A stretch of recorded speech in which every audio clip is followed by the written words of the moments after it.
स्वागत करती हूँ आपका नेशनल भारत में। आपके साथ मैं हूँ श्रुति। कि जी 1100 रुपए लाएंगे एक बारी और बाद में इसको 4000 5000 ले जाएंगे। तो ये समझने की जरूरत है, किसान के साथ साथ सभी लोग इसके अंदर जुड़े हुए हैं। और इस देश के अंदर ये बड़ी पहली बार ऐसा कानून बना है, जिसके लिए कानून बना वो कह रहे हैं मुझे नहीं चाहिए, कहते नहीं हम तो देंगे, कहते मुझे नहीं चाहिए, कहते नहीं हम देंगे, कहते से आपको फायदा होगा।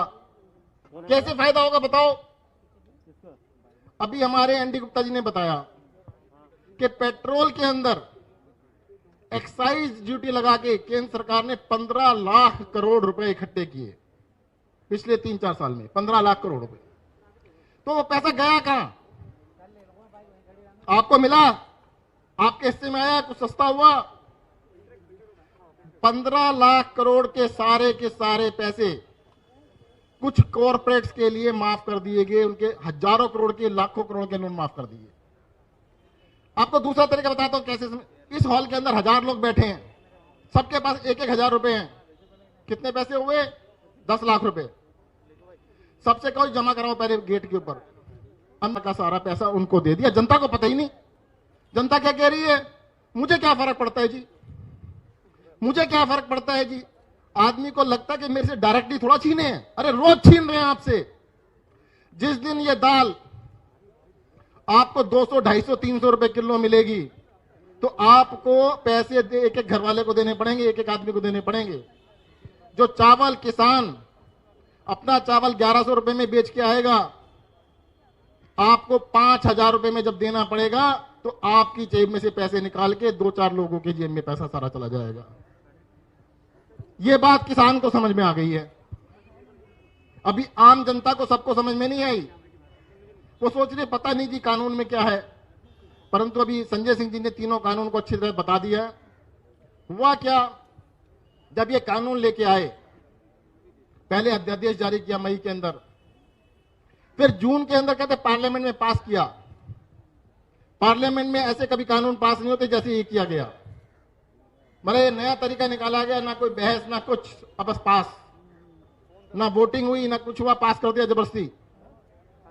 उसी दिन से इन कानूनों का विरोध चल रहा है। जब दिल्ली के अंदर किसानों ने फैसला किया कि हम दिल्ली में जाके जंतर मंतर के ऊपर अपना धरना करेंगे, इस सरकार को सुनाएंगे, तो किसानों ने आना स्टार्ट किया। तो रास्ते में हरियाणा की सरकार पड़ती है, बीजेपी वालों की सरकार पड़ती है। उन्होंने बॉर्डर पे किसानों को रोक लिया। लाठीचार्ज, आंसू गैस के गोले, वाटर कैनन, सब कुछ चलाई। अब इनका प्लान था कि भाई हरियाणा के आगे नहीं बढ़ने देंगे, कुछ भी हो जाए। फिर उन्होंने एक नया तरीका निकाला, बड़ा आइडिया निकाला। कहते भाई दिल्ली में बड़े बड़े स्टेडियम है ना, कितने बड़े बड़े स्टेडियम है, एक एक स्टेडियम में 10-10 हजार अलग अलग स्टेडियमों में बंद कर देंगे और फिर पड़े रहे। जब ये फाइल अरविंद केजरीवाल जी के पास आई कि दिल्ली के अंदर 9 स्टेडियम को जेल बनाना है, वो समझ गए कि खेल तो बड़ा शातिर है। अरविंद केजरीवाल को घर में नजरबंद कर लिया। क्यों? क्योंकि अरविंद केजरीवाल ने उनको जेल नहीं बनाने दी। कहते जेल को हम तुम्हारे घर को जेल बना देंगे। तो मैं चाहूंगा कि आप सब लोग, आप सबने उपवास रखा पूरे दिन और पूरी तरह सपोर्ट किया। मैं तो अपने फेसबुक के ऊपर, व्हाट्सएप के ऊपर सब जगह बताइएगा, सारी चीजें डिटेल में बताइएगा, लोगों को समझाइएगा कि इस आंदोलन को सपोर्ट करें और भगवान सद्बुद्धि दे के इन सरकार को और इन काले कानूनों को वापस करें। धन्यवाद। जय हिंद, जय भारत।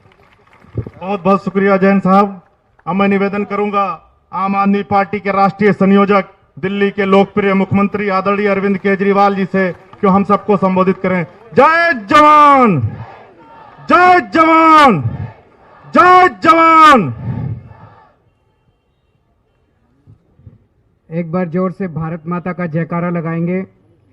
भारत माता की इनकलाब, इनकलाब, वंदे वंदे।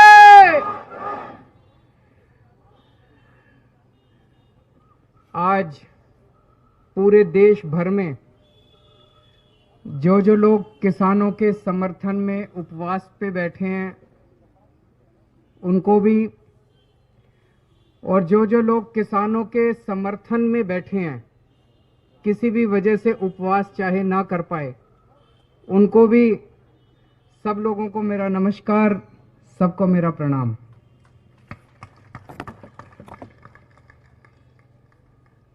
दोस्तों, आज देश संकट में है क्योंकि किसान संकट में है। किसी भी देश को किसान और जवान किसी भी देश की नींव होते हैं, उस देश की फाउंडेशन होते हैं। और अगर किसान और जवान संकट में हो तो वो देश आगे कैसे तरक्की कर सकता है, वो देश खुशहाल कैसे हो सकता है। आज हमारे देश का किसान संकट में है। जिस किसान को खेतों में होना चाहिए, वो इतनी कड़कती ठंड में धरने पे बैठा है। लेकिन मुझे खुशी इस बात की है कि आज पूरा देश किसान के साथ खड़ा है। देश भर में फौजी किसान के साथ खड़े हैं, जवान किसान के साथ खड़े हैं, खिलाड़ी किसानों के साथ खड़े हैं, बड़ी बड़ी बॉलीवुड की हस्तियां किसानों के साथ खड़ी हैं, वकील किसानों के साथ खड़े हैं, डॉक्टर किसानों के साथ खड़े हैं। देश भर से जो खबरें आ रही हैं, लोग चाहे सिंगू बॉर्डर ना पहुंच पाए हों, लेकिन आज न जाने कितने अनगिनत लोगों ने, लाखों करोड़ों लोगों ने अपने घर पे उपवास रख के किसानों का समर्थन किया और उनके लिए प्रार्थना किया। आम आदमी पार्टी शुरू से किसानों के साथ है, किसान आंदोलन का समर्थन करती रही है। आज देश भर में कोने कोने में आम आदमी पार्टी के कार्यकर्ताओं ने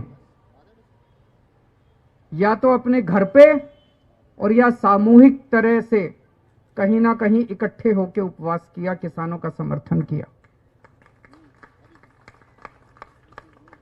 और जब जब जरूरत पड़ी, हम लोग बिल्कुल चट्टान की तरह खड़े होकर हम लोगों ने किसानों का समर्थन किया। जैसा भी बताया गया कि जब किसान आंसू गैस के गोले झेलते हुए, लाठियां खाते हुए, वाटर कैनन झेलते हुए बड़े बड़े स्टेडियम में इन लोगों को डाल देंगे, बाहर से हम किसानों के साथ चट्टान की तरह खड़े रहे और हमने इनकी फाइल रिजेक्ट कर दी। उसके बाद हमारे कई एमएलए को मैं जानता हूं, हमारे कई नेताओं को मैं जानता हूं। मैंने उनको कह दिया था कोई टोपी पहन के नहीं जाना, कोई झंडा डंडा लेके नहीं जाना, आम आदमी पार्टी का जिक्र नहीं करना। देश बचेगा तो आम आदमी पार्टी बचेगी, किसान बचेगा तो आम आदमी पार्टी बचेगी। आप में से बहुत सारे लोग रात दिन वहां पे सेवा में लगे हुए हैं। आप भी सेवादार बन के गए और मैं भी सेवादार बन के गया, बिना किसी आम आदमी पार्टी का सिंबल लिए। मैं भी वहां पे सेवा करने के लिए, किसानों की सेवा करने के लिए गया। तो ये लोग बहुत नाराज हो गए। पिछले हफ्ते जब इनका आंदोलन था, एक दिन मैं भी एक दिन वहां जाना चाह रहा था, लेकिन इन्होंने मेरे दरवाजे बंद कर दिए सक्सेसफुल हो। और आज उपवास के ऊपर सारी पार्टी बैठी है। यह आंदोलन बहुत पवित्र है। आप लोगों ने देखा होगा किस तरह से बिल्कुल अहिंसा पूर्वक, कोई किसी तरह की कहीं हिंसा नहीं है। इन्होंने लाठियां खाई, हाथ नहीं उठाया। चीन और पाकिस्तान के एजेंट हैं ये जो किसान बैठे हैं ना, इन्हीं लोगों के भाई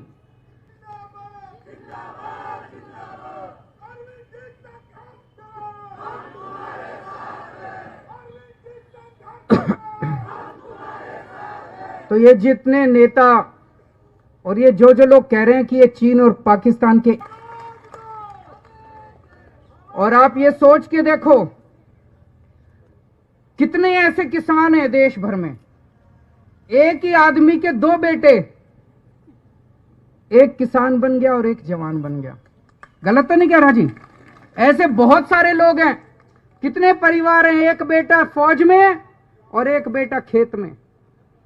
अब जब वो फौज में बॉर्डर के ऊपर उनका बेटा सुनता है कि मेरे भाई को आतंकवादी कहा जा रहा है, जब वो सुनता है मेरे पिताजी को आतंकवादी कहा जा रहा है जो यहां सिंघू बॉर्डर पे बैठे हैं, तो उसके दिल पे क्या गुजरती होगी? ये सही नहीं हो रहा।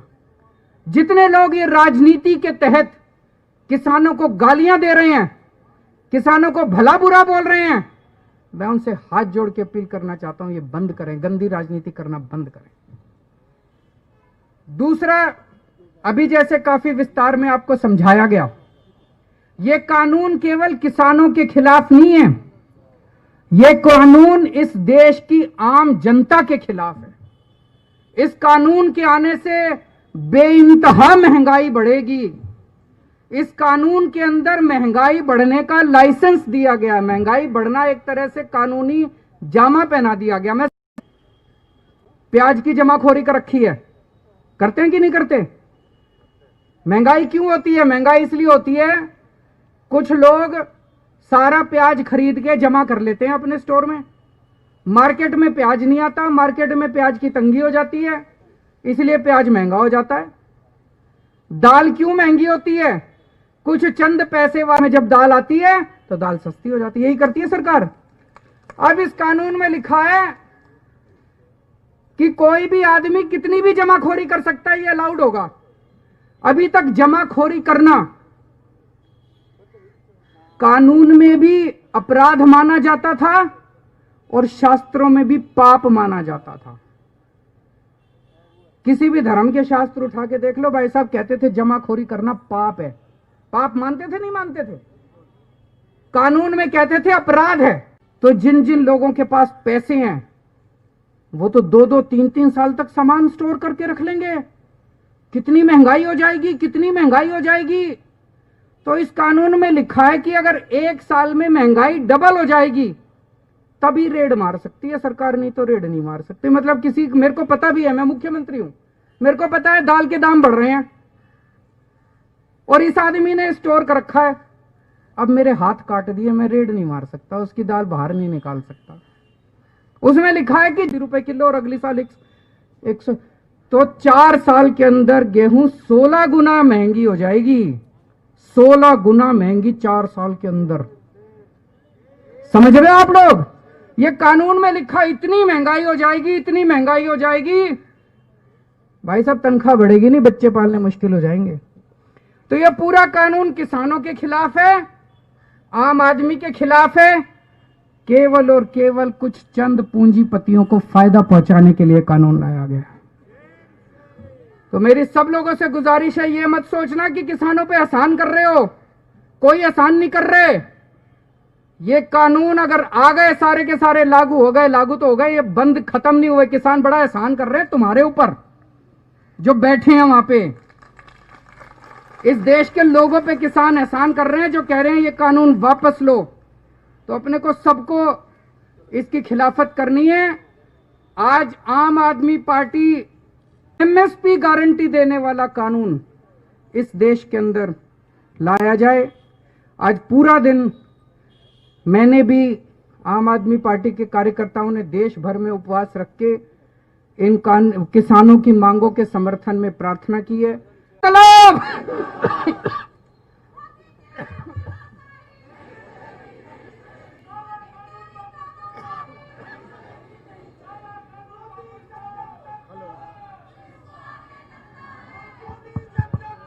बहुत बहुत धन्यवाद आदरणीय मुख्यमंत्री जी।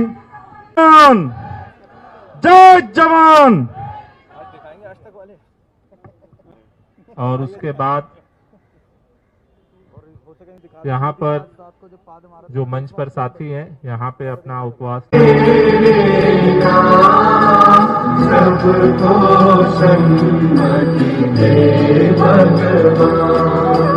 रघुपति राम